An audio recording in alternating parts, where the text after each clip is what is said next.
Bismillahirrahmanirrahim. Assalamualaikum warahmatullahi wabarakatuh. Anak-anak kelas 9 kita masuk ke subbab berikutnya, yaitu adalah sifat koefisien dan diskriminan fungsi kuadrat. Jadi kita melihat angka dari A, B, C-nya. Jadi lihat dari bentuk umumnya. Nah, nanti kita bisa menentukan sifat-sifat dari angka-angka itu tanpa melihat grafiknya. Nah, termasuk diskriminan juga. Baik, sebelum belajar malah kita membaca basmalah bersama-sama. Bismillahirrahmanirrahim. Baik anak-anak, kita ke sifat koefisien terlebih dahulu. Nah, bisa dilihat dari bentuk umum ya.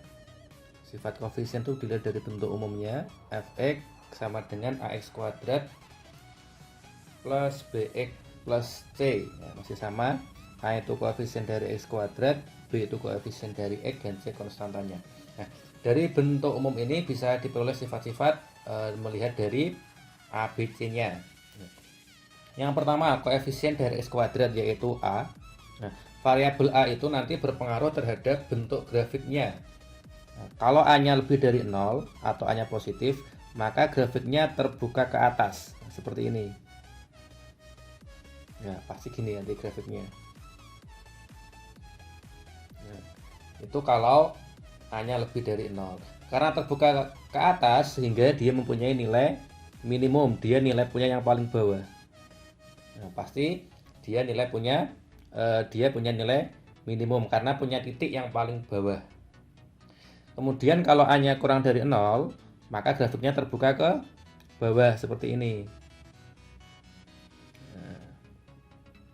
Nah, kalau terbuka ke bawah, otomatis dia punya nilai maksimum karena dia punya nilai yang paling atas. Nah, jadi nilai maksimum, jangan kebalik. Kalau terbuka ke atas berarti nilainya minimum, kalau terbuka ke bawah dia punya nilai maksimum. Kemudian koefisien dari x yaitu b itu nanti pengaruhnya dengan sumbu simetri dan digabungkan dengan a. Kalau tandanya sama dengan a, misalkan sama-sama positif atau sama-sama negatif semua, nah, maka nanti sumbu simetrinya di sebelah sumbu y. Nah, misalkan ini sumbu x, ini sumbu y ya. Nah, kalau tandanya sama dengan A, sama-sama positif atau sama-sama negatif, maka sumbu simetrinya di sebelah kiri sumbu y. Jadi nanti misalkan grafiknya seperti ini kan sumbu simetrinya ini. Nah, misalkan seperti ini atau seperti ini. Nah, ini sumbu simetrinya. Nah, sumbu simetrinya masih di sebelah kiri sumbu y. Nah, itu untuk B-nya. Kalau tandanya beda dengan A, yang A-nya positif, B-nya negatif, atau A-nya negatif yang B-nya positif, maka sumbu simetrinya di sebelah kanan sumbu Y. Nah, kalau digambar seperti ini. Ini sumbu X, sumbu Y. Nanti bisa jadi kurvanya seperti ini. Nah, ini kan sumbu simetrinya kan di sini. Nah, di sebelah kanan sumbu Y. Nah, ini contohnya. Jadi untuk B itu berpengaruh di sumbu simetri. Kalau B-nya 0, maka sumbu simetrinya adalah sumbu Y itu sendiri. Jadi seperti ini. Misalkan ini sumbu X, ini sumbu Y, maka grafiknya seperti ini. Nah, sumbu simetrinya itu ya sumbu Y itu sendiri. Ini sumbu Y-nya ya. Nah, atau seperti ini kalau ke bawah. Nah, kira-kira seperti ini. Ini grafiknya. Jadi sumbu simetrinya adalah sumbu Y itu sendiri, berarti tepat di tengah-tengah. Itu untuk B. Sekarang kalau C itu menunjukkan titik potong terhadap sumbu Y. Nah, seperti ini.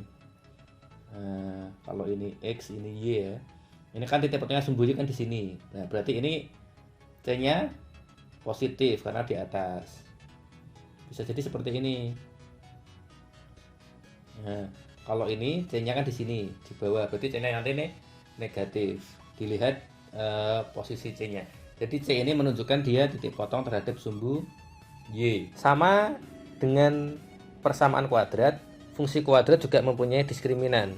Nah, diskriminannya sama persis dengan persamaan kuadrat, yaitu B kuadrat min 4 AC. Nah, ini kita hubungkan dengan persamaan kuadrat.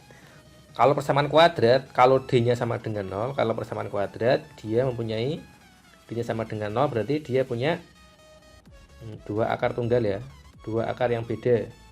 Nah, ini juga sama. Kalau D-nya lebih besar daripada 0, maka dia memotong sumbu X-nya di dua titik. Jadi bisa jadi gini nanti. Nah, ini memotongnya di sini dan di sini, atau ini Y ini X. Seperti ini, motongnya di sini dan di sini. Ini kalau D-nya lebih dari 0. Kalau persamaan kuadrat D-nya sama dengan 0 berarti mempunyai dua akar kembar atau akarnya cuma satu. Ini juga sama. Kalau D-nya sama dengan 0 berarti dia hanya memotong di satu titik atau menyinggung. Jadi gambarnya seperti ini. Nah, hanya menyinggung satu titik aja. Atau nah, jadi hanya menyinggung di satu titik. Udah balik lagi ke bawah. Ini kalau sama dengan 0. Sekarang kalau D-nya kurang dari 0, maka grafik fungsinya tidak memotong sumbu X. Nah, jadi dia tidak memotong sumbu X. Nah, bisa jadi hanya seperti ini. Sampai sini udah naik ke atas lagi, nggak sampai X. Yang dari bawah juga sama. Ini X, ini Y. Dari bawah sampai sini nggak sampai atas, udah kembali lagi ke bawah lagi. Nah, bisa jadi seperti itu. Nah, jadi kalau D, nilai diskriminan itu pengaruhnya terhadap titik potong sumbu X. Bisa memotong di dua titik, bisa hanya menyinggung di satu titik, atau sama sekali tidak memotong. Nah, sekarang kita hubungkan nilai diskriminan dengan nilai A. Nah, seperti ini. Ini Pak menggambarkan ya. Ini misalkan sumbu X, sumbu Y-nya kita abaikan aja. Nah, kalau A-nya lebih dari 0 tadi arahnya kemana? Terbuka ke atas. Nah, sekarang terbuka ke atas. Nah, berarti nanti gini ya. Kalau A-nya lebih dari 0 berarti gambarnya seperti ini. Kalau kurang dari 0 gambarnya seperti ini. Nah, sekarang kalau dihubungkan dengan D, sekarang D-nya lebih dari 0 berarti dia punya dua titik, berarti otomatis nanti seperti ini. Ini untuk A lebih dari 0, D-nya juga lebih dari 0. Sekarang kalau A-nya lebih dari 0, D-nya sama dengan 0 berarti hanya menyinggung, berarti terbuka ke atas tapi hanya menyinggung seperti ini. Nah, ini untuk D sama dengan 0. Sekarang A-nya lebih dari 0, D-nya kurang dari 0, berarti tidak sampai sumbu X. Tadi ingat ya, kalau D-nya kurang dari 0, dia tidak memotong sumbu X. Berarti grafiknya hanya seperti ini. Terbuka ke atas, tetapi tidak sampai sumbu X. Nah, itu kalau kita gabungkan sifat A dengan sifat D. Ya, sekarang yang kedua, untuk A-nya kurang dari 0. Nah, untuk A kurang dari 0 berarti kurvanya ke bawah, D-nya lebih dari 0 berarti memotong di dua titik. Nah, jadi seperti ini, di dua titik. Nah, yang kedua sama ya, sumbu X terbuka ke bawah karena sama dengan 0 berarti hanya menyinggung, sumbu X kembali lagi ke bawah. Nah, kemudian yang ketiga ke bawah tetapi D-nya kurang dari 0 maka tidak sampai sumbu X, tidak sampai memotong sumbu X, udah kembali ke bawah. Nah, untuk dua ini nanti mempunyai sifat tersendiri. Karena apa? Semua grafiknya itu di atas sumbu X semua, jadi pasti selalu positif nilainya. Sedangkan yang ini itu semuanya di bawah sumbu X, berarti nilainya pasti selalu negatif. Nah, makanya yang atas ini disebut dengan definite positif, karena semua nilai fungsinya adalah positif. Kalau kita tambahkan sumbu Y di sini, nah ini kan Y-nya yang kan positif, ini kan negatif. Nah, ini kan positif, ini kan negatif. Otomatis nilainya semuanya di atas sumbu X, berarti semuanya positif. Nah, yang bawah ini namanya definite negatif. Artinya semua nilai fungsinya adalah bernilai negatif. Sama ya. Yang ke atas itu kan positif, yang ke bawah itu kan negatif. Jadi semua nilai fungsinya pasti di bawah sumbu X. Dia namanya definite negatif. Ya, kita masuk ke contohnya, sifat grafik fungsi kuadrat. Contoh, diketahui fungsi kuadrat fx sama dengan ax kuadrat plus bx plus c. Tentukan tanda positif, negatif, atau 0 dari nilai a, b, c, serta d. Nah, kita lihat yang pertama dulu. Ingat-ingat pengaruh a, b, c, serta d-nya. Yang pertama, A. A itu menunjukkan kurvanya ke melengkung terbuka ke atas atau terbuka ke bawah. Kalau yang gambar pertama, karena terbuka ke atas maka A-nya lebih dari 0 atau positif. Sekarang B. Pengaruhnya apa B? Sumbu simetri. Kita lihat sumbu simetrinya di sini. Karena tepat di Y, maka sumbu simetrinya maka B-nya sama dengan 0. Sekarang C. C pengaruhnya apa? Di titik potong terhadap sumbu Y. Berarti titik potongnya di sini ya. Nah, karena di bawah maka C-nya negatif atau kurang dari 0. Nah, sekarang D-nya. D-nya itu titik potong terhadap sumbu X karena memotong di 2 titik. Maka D-nya lebih dari 0 atau positif. Nah, ingat-ingat. Nanti yang berikutnya lebih cepat. Nah, sekarang ini A-nya, kenapa A-nya? Kalau ke atas berarti A-nya positif ya. B-nya. B-nya karena sumbu simetri di sebelah kanan sumbu Y, ini kan sebelah kanan sumbu Y. Maka tandanya beda dengan A. Kalau A-nya positif, maka B-nya kurang dari 0 atau negatif. Sekarang C-nya. C-nya titik potongnya di sini, di atas. Berarti ini positif ya Y-nya ya.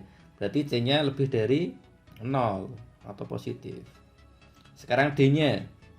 Karena dia tidak sampai ke sumbu X, ini sumbu X-nya, tidak sampai maka D-nya kurang dari 0 atau negatif. Ya, bisa dipahami ya. Ya, next berikutnya yang A.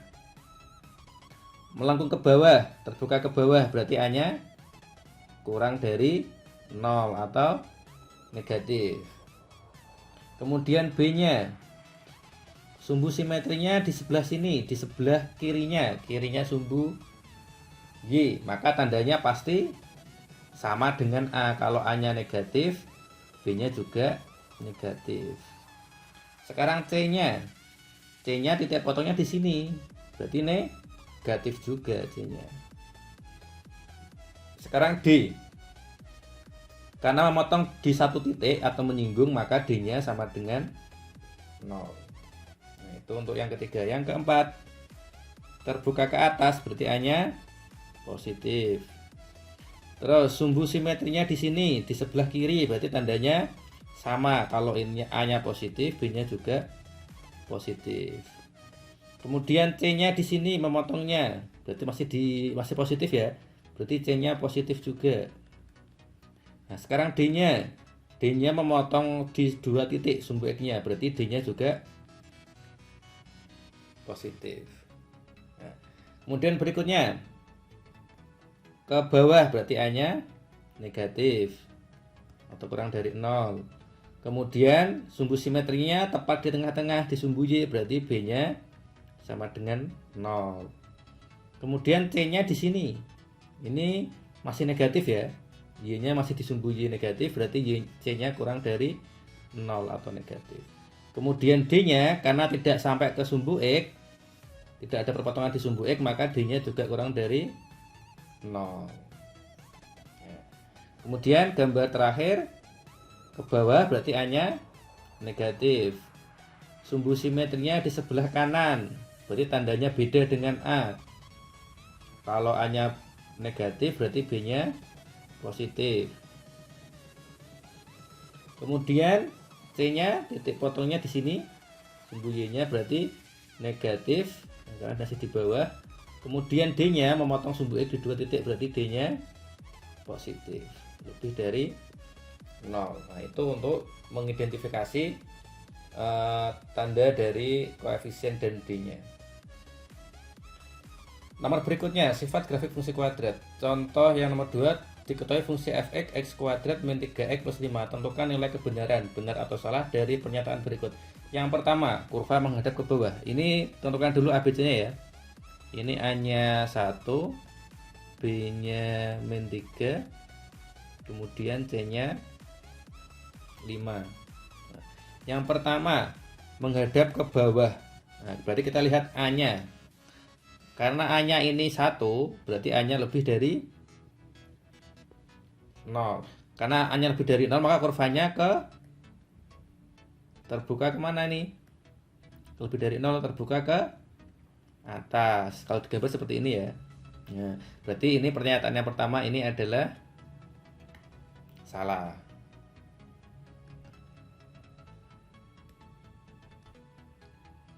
Sekarang yang B, kurva memotong sumbu X di 2 titik, memotong sumbu X di 2 titik, berarti kita lihat nilai D-nya. Kita hitung D-nya dulu. D sama dengan B kuadrat min 4AC. B kuadrat berarti min 3 kuadrat min 4 kali A-nya 1, C-nya 5. Min 3 kuadrat jadi 9, min 4 kali 1, 4 kali 5, 20. 9 min 20 min ya 11. Karena D-nya min kurang dari 0, maka dia tidak memotong. Tidak memotong sumbu X. Kalau digambar seperti ini. Ini sumbu X-nya melengkung ke atas, berarti cuma sampai sini, enggak sampai X. Berarti ini juga pernyataan yang salah. Kemudian C, sumbu simetri terletak di sebelah kanan sumbu Y. Nah, lihat tandanya A dan B. Karena A dan B tandanya beda, maka letak sumbu simetrinya di sebelah kanan. Benar ya? Nah, yang ini benar. Nah, yang C ini benar karena A-nya positif, sedangkan B-nya negatif. Nah, tandanya beda, maka ini sumbu simetrinya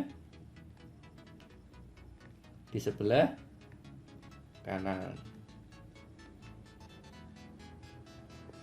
Kemudian titik potong sumbu Y di bawah sumbu X. Titik potong terhadap sumbu Y berarti dilihat dari C-nya. Nah, C-nya positif, berarti letak potong sumbu Y-nya terletak di bawah terus di atas sumbu X. Nah, terletak di atas. Berarti ini pernyataan yang salah karena letaknya harusnya di atas. Nah, yang D itu dilihat dari C-nya. Karena C-nya positif, maka titik potong untuk terhadap sumbu Y-nya di atas sumbu X atau di Y yang positif.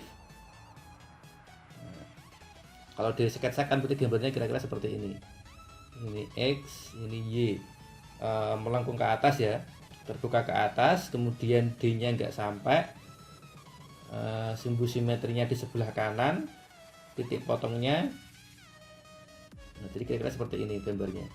Nah, jadi ini sumbu simetrinya di sebelah kanannya, kemudian titik C-nya nanti berarti positif, kira-kira C-nya di sini. Nah, seperti itu. Yang nomor 3, diketahui fungsi f(x) sama dengan p-1x kuadrat min 3px plus 9. Tentukan nilai p agar grafik fungsi tersebut menyinggung sumbu x. Menyinggung sumbu x, syaratnya apa? Syaratnya adalah menyinggung. Berarti D-nya harus sama dengan 0. Kalau lebih dari 0 memotong di 2 titik. Kalau sama dengan 0 itu menyinggung sumbu X-nya. Ya. Kalau kurang dari 0 tidak sampai sumbu X. Tentukan dulu nilai ABC-nya ya. Ini A-nya berapa? A itu koefisien dari X kuadrat. Berarti adalah ini semua nilai A. P-1. B-nya koefisien dari X adalah semuanya ya. Min 3P. C-nya baru konstantanya. C-nya 9. Kita masukkan ke syaratnya. D-nya sama dengan 0. D sama dengan 0. D sama dengan 0. Rumusnya apa? B kuadrat min 4AC sama dengan 0. Masukkan B-nya min 3P dikurung kuadrat min 4 kali A-nya P min 1, C-nya 9 sama dengan 0. Min 3 kuadrat 9, P kuadrat tetap P kuadrat. Kita kalikan dulu ya 4 dengan 9 biar enak. Min 4 kali min 9 min 36. P min 1 sama dengan 0. 9 P kuadrat kita kalikan min 36 kali P min 36 P min 36 kali min 1 min kali min plus 36 sama dengan 0. Bisa disederhanakan nggak ini? Bisa ya. Kita bagi 9. Berarti P kuadrat min 4P plus 4 sama dengan 0. Kita faktorkan karena bentuknya kuadrat, ada P, ada P. Cari perkalian yang dikalikan min 4, yang dijumlahkan hasilnya min 4 juga. 4 itu bisa 1 kali 4, bisa 2 kali 2 ya. Hasilnya plus 4, plus 4, berarti keduanya positif atau keduanya negatif. Kalau bisa min 4, berarti otomatis min 2 dengan min 2. Kita gunakan min 2 dengan min 2. Berarti P min 2, P min 2. Berarti ini P min 2 sama dengan 0, berarti P nya sama dengan 2. Ini juga sama, P sama dengan 2. Jadi nilai P nya adalah 2 karena sama ya. Jadi P yang memenuhi adalah, jadi nilai P nya adalah sama dengan 2. Yang memenuhinya adalah 2 karena dua-duanya jawabannya 2. Kalau difaktorkan kok ada 2 beda ya, itu semuanya. Jadi itu untuk contoh dari sifat-sifat diskriminan dan koefisien dari fungsi kuadrat.